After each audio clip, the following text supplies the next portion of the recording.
Unang Korinto 3:1-3.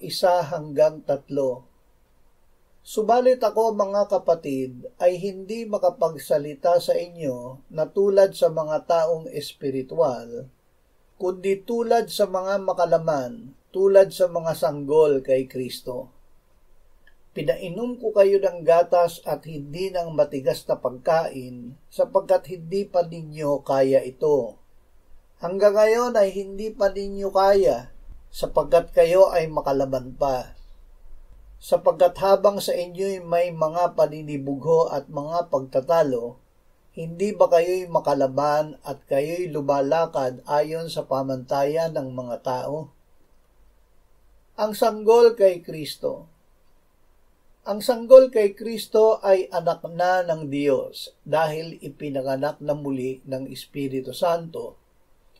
Gayunman siya ay nasa laman pa. Dahil dito ang kailangan niyang pagkain ay ang gatas ng salita, hindi matigas na pagkain.